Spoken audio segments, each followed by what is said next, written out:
السلام علیکم ورحمۃ اللہ وبرکاتہ نحمدہ ونصلی علی رسولہ الکریم اما بعد. صدر محترم، علماء کرام، اساتذہ اعظام اور میرے ساتھیوں، آج کے سالانہ اجلاس میں میری تقریر کا عنوان ہے زبان کی حفاظت. انسان کے جسم میں جتنے بھی اعضاء ہیں، ان تمام اعضاء میں زبان کو ایک خاص اہمیت حاصل ہے.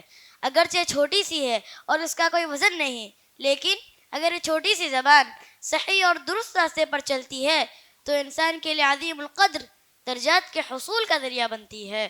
اور اگر یہی زبان بے حیا بن جائے، اللہ تعالیٰ کے خوف سے بے نیاز ہو جائے، تو زبان ضلالت و گمراہی، ہلاکت و بربادی کا سبب بن جاتی ہے. زبان کی حفاظت پر نبی کریم صلی اللہ علیہ وسلم سے صحابہ کرام عنہم نے آپ صلی اللہ علیہ وسلم سے کئی احادیث نقل کیے ہیں.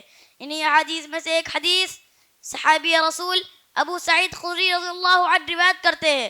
وہ فرماتے ہیں کہ آپ صلی اللہ علیہ وسلم نے فرمایا: اذا اصبح ابن آدم فإن الأعضاء كلها تكفر للسان فتقول اتق الله فينا فإنما نحن بك فإن استقمت استقمنا وإن اغوججت اغوججنا. جب آدمی صبح سو کر اٹھتا ہے تو اس کے تمام اعضاء زبان سے عاجزی اختیار کرتے ہیں اور کہتے ہیں: اے زبان، ہمارے واسطے تو اللہ سے ڈرتی رہ، کیونکہ ہم تیرے ساتھ ہیں، اور اگر تو سیدھی رہے گی ہم بھی سیدھے رہیں گے، اور اگر تو ٹیڑھی ہو جائے گی ہم بھی ٹیڑھے ہو جائیں گے. اس حدیث میں آپ صلی اللہ علیہ وسلم نے انسان کے جسم کے تمام اعضاء پر زبان کے کیا مقام و مرتبہ ہے اسے ذکر کیا.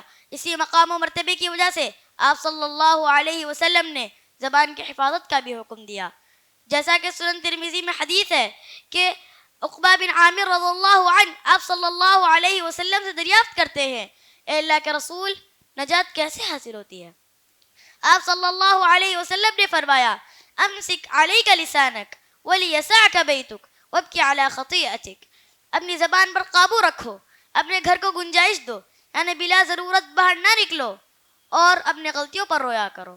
اس حدیث میں آپ صلی اللہ علیہ وسلم نے زبان کو نجات کا ذریعہ قرار دیا ہے، یعنی اگر کوئی شخص زبان کی حفاظت کرے گا تو وہ جنت پائے گا.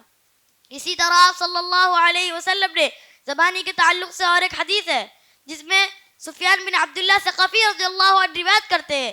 وہ فرماتے ہیں کہ آپ صلی اللہ علیہ وسلم نے فرمایا: میں نے آپ صلی اللہ علیہ وسلم سے دریافت کیا: اے اللہ کے رسول، آپ میرے اوپر سب سے زیادہ کس چیز کا خوف رکھتے ہیں؟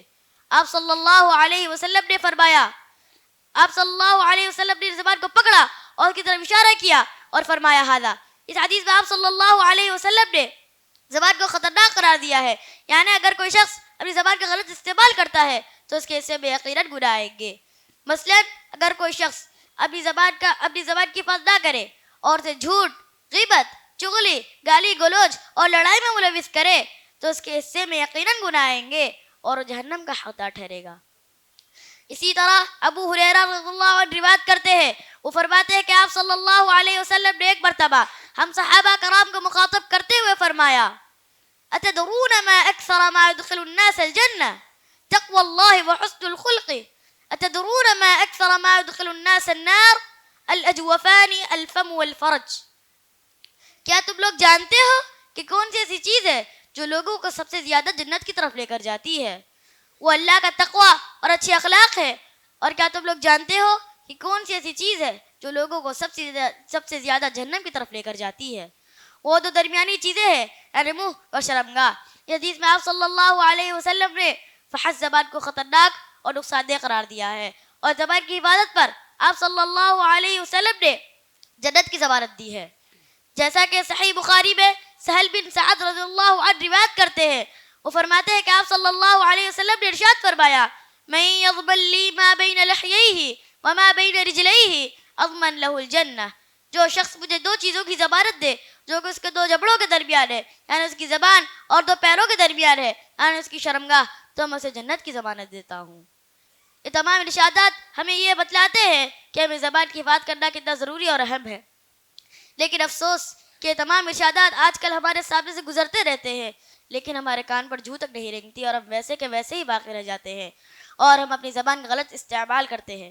آخر میں اللہ تعالیٰ سے دعا کرتا ہوں کہ اللہ تعالیٰ ہمیں اس مصیبت سے نجات دے اور زبان کی حفاظت کرنے کی توفیق عطا فرما. آمین وآخر دعوانا الحمد للہ رب العالمین والسلام علیکم ورحمۃ اللہ وبرکاتہ۔ مسجد عباد الرحمن کے پلیٹ فارم سے ہونے والی دعوت و تبلیغ کے مشن کو آگے بڑھانے میں ہمارا بھرپور ساتھ دیں۔ علم و عمل سے ناطہ جوڑنے کے لیے اہل علم سے جڑیں۔ مسجد عباد الرحمن کے یوٹیوب چینل کو سبسکرائب کریں اور آگے شیئر کرنا ہرگز نہ بھولیں۔ فجزاکم اللہ خیرا۔